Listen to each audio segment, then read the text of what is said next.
A apuração desde as primeiras urnas refletia no nome de Getúlio Vargas a preferência do eleitorado brasileiro.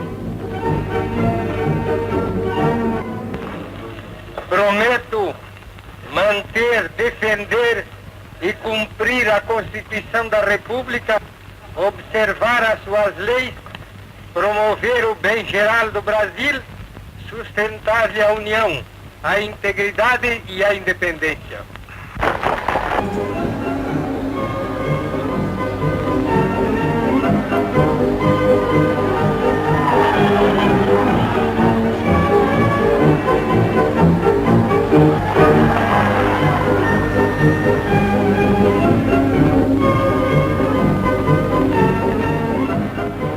Getúlio nasceu nesta casa em São Borja, na fronteira do Brasil com a Argentina.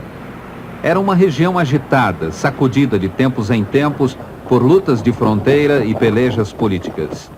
O pai de Getúlio, Manuel do Nascimento Vargas, tornou-se herói militar na Guerra do Paraguai. A família da mãe, Cândida Dornelles, era a maior proprietária de terras da região. Do casamento nasceram 5 filhos: Viriato, Protásio, Getúlio, Espartaco e Benjamim. Este é o único filme existente sobre os pais de Getúlio. A única imagem que sobrou da mãe. No filme aparecem ainda 2 carinhosos filhos, Protásio e Getúlio.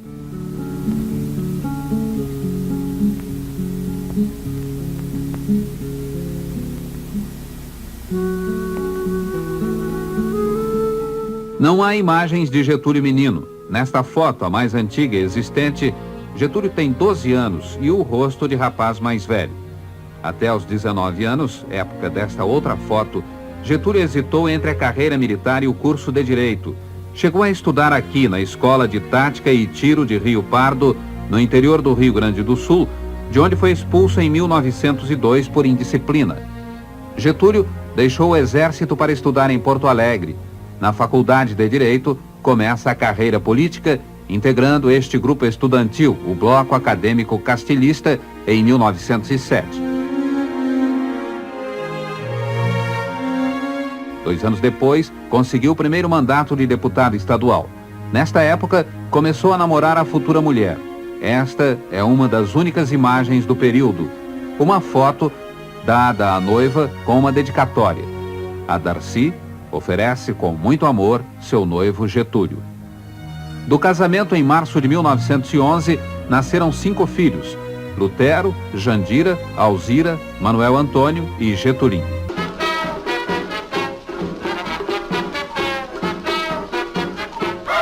Bota o retrato do velho outra vez, bota no mesmo lugar. Mergulhar no mundo particular de Getúlio Vargas é constatar que o presidente da República, que ficou mais tempo no governo, 19 anos, sempre preferia o trabalho ao lazer. Descanso é capítulo de poucas linhas na vida de Getúlio, mas quando ele precisava relaxar das pressões do governo, sempre escolhia passeios pela cidade maravilhosa, ou bem perto daqui. Bons momentos nas ilhas de Brocoió e Paquetá.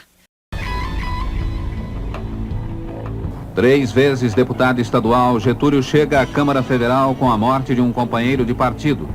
Aí começa o salto de político de província para personagem nacional. A consolidação da carreira chega com a indicação para o Ministério da Fazenda de Washington Luiz.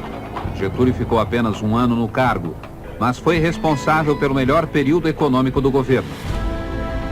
Em 1927, Getúlio deixa o ministério ao eleger-se presidente do Rio Grande do Sul.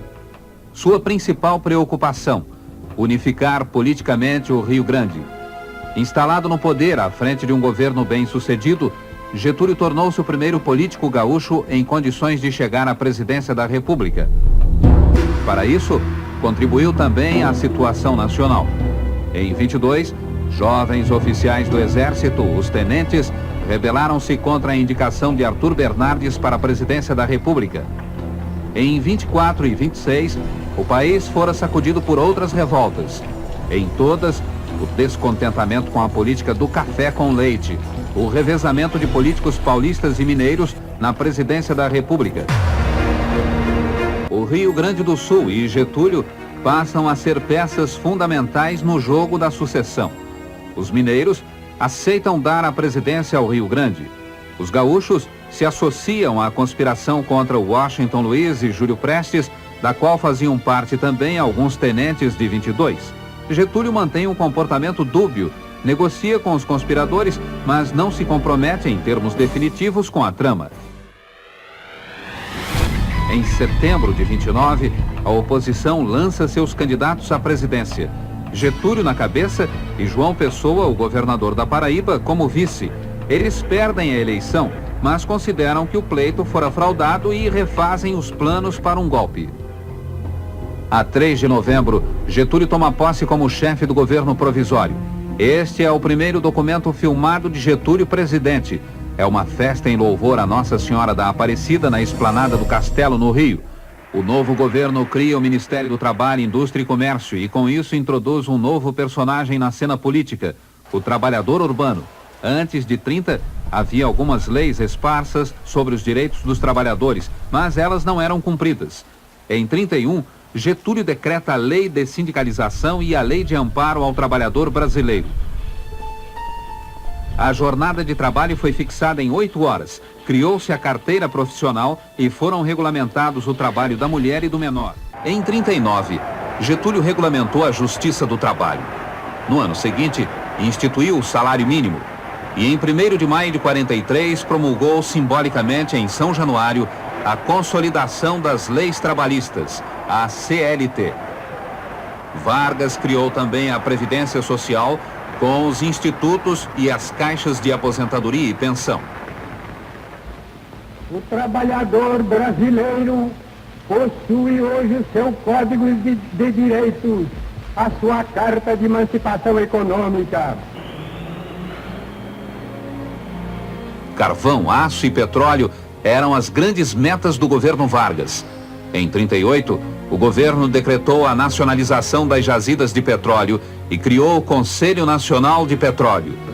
A habilidade de Getúlio foi fundamental para a criação da grande siderurgia. Conseguindo o apoio dos americanos, depois de difíceis negociações, Getúlio construiu Volta Redonda, que só foi inaugurada em 46. Altas autoridades, à frente o governador Juscelino Kubitschek, aguardam o avião conduzindo o presidente Vargas. E o avião chega ao campo da Pampulha, onde pousa com segurança. Ao descer do aparelho, o chefe do governo é abraçado pelo governador de Minas Gerais.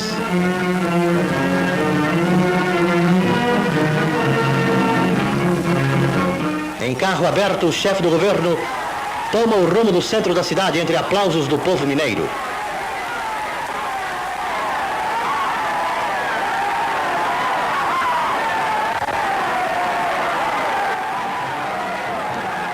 Em plena Avenida Afonso Pena, os aplausos redobram e o presidente da República de pé agradece a magnífica recepção que lhe tributa a população da capital mineira. Procede-se agora o lançamento da pedra fundamental da Mannesmann.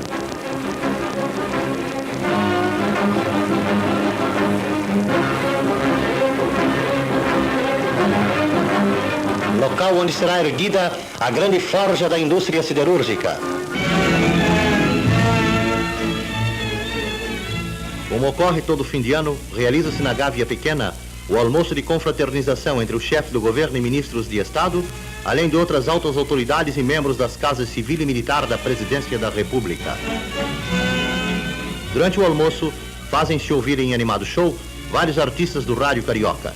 Números os mais diversos, bem executados, são ouvidos pelos participantes do Ágape, já que se tornou tradicional.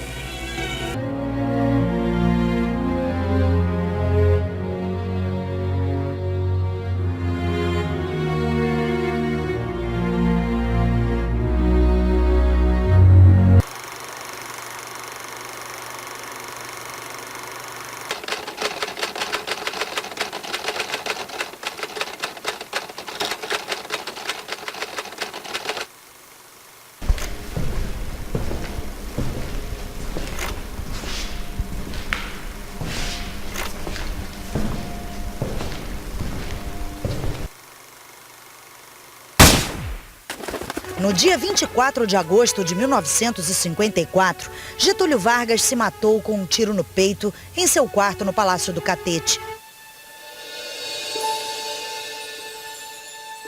Sua morte foi o desfecho de uma dramática crise que colocou no centro do palco político Vargas e o jornalista Carlos Lacerda, símbolo e motor da oposição ao presidente.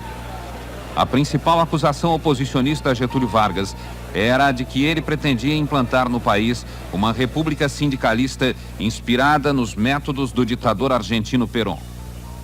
O principal articulador da república sindicalista seria João Goulart, colocado algum tempo antes no Ministério do Trabalho, mas já exonerado.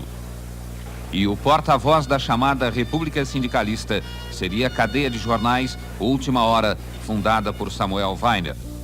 O termômetro da crise estava em rápida subida no início da madrugada de 5 de agosto de 1954, quando Lacerda, depois de mais uma conferência candente contra Getúlio Vargas, chegou diante de seu apartamento na Rua Toneleiro, no bairro de Copacabana. Dirigia o carro o major da aeronáutica Rubens Florentino Vaz, amigo e eleitor de Lacerda, que com outros jovens oficiais da FAB formava um grupo de elite que protegia Lacerda dia e noite, onde quer que ele fosse. Com o jornalista estava seu filho de 14 anos, Sérgio. De um carro estacionado na Rua Paula Freitas, desceram 2 homens e entraram pela Rua Toneleiro. Nesse momento, a história brasileira começava a mudar de rumo. Quando eu me voltei para trás para dizer adeus ao Vaz, eu vi um sujeito com um chapéu desabado, um mulato, atravessar a rua. Eu estava parado do outro lado, atravessar a rua e vi para trás do automóvel, uma distância assim, uns 3 metros do automóvel. Mas foi uma coisa instantânea, que imediatamente ele abriu o paletó, sacou uma arma e começou a atirar.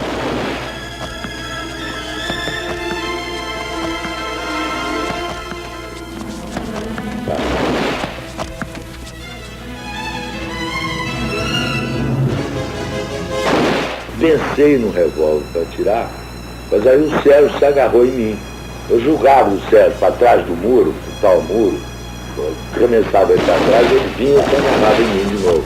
E nessa altura eu senti um negócio no pé, assim, quando eu olhei estava saindo sangue, o cordão do sapato. E de repente, quando eu olho assim, atrás do automóvel, eu vejo um corpo caído. Quando eu olho, eu Vaz. Lacerda está ferido no pé esquerdo. O major Vaz está morrendo. O guarda Salve Romero, embora ferido na perna, atira contra o carro usado pelo pistoleiro na fuga. E quando o criminoso escapa pela Rua Paula Freitas, ele ainda consegue anotar a placa do automóvel. Será essa a primeira pista que levará ao pistoleiro e incendiará a crise política. 5.000 pessoas compareceram ao enterro do Major Vaz. As manifestações contra o governo cresciam à medida em que a guarda pessoal do presidente ia sendo envolvida na trama. O assassino e seus cúmplices foram presos um a um, até que no dia 18 chegou a vez de Gregório Fortunato, Anjo Negro, chefe da guarda pessoal de Getúlio, composta de 83 homens. 10 dias antes, a guarda tinha sido dissolvida pelo presidente. Um inquérito policial militar autorizado por Getúlio e presidido pelo coronel Adil de Oliveira foi instalado na base aérea do Galeão. Era a República do Galeão, assim chamada pela amplitude de poderes que tinha à disposição. Falar, se você fala em fugir para matar ninguém, eu não admito isso. Eu não quero tocar mais nesse assunto. Durante a crise, Getúlio, isolado no Catete, teria dito a frase histórica: "Que miséria. Tenho a impressão de me encontrar sobre um mar de lama." Então, uma notícia dramática emocionou até os corações mais frios. Suicidara-se o presidente Getúlio Vargas, dando à crise um desfecho inesperado e pungente.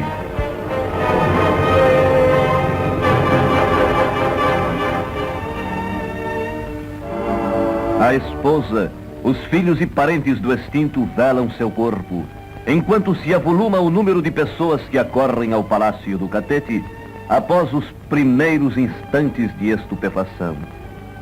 E seguem-se inenarráveis cenas de dor que culminam com o desmaio de muitas pessoas ao depararem com o corpo inanimado do presidente.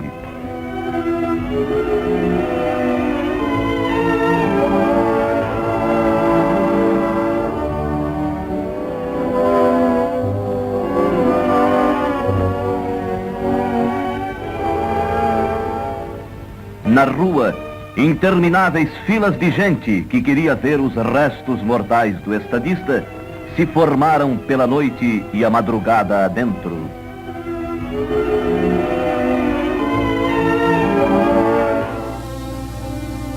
As rádios divulgam a carta-testamento.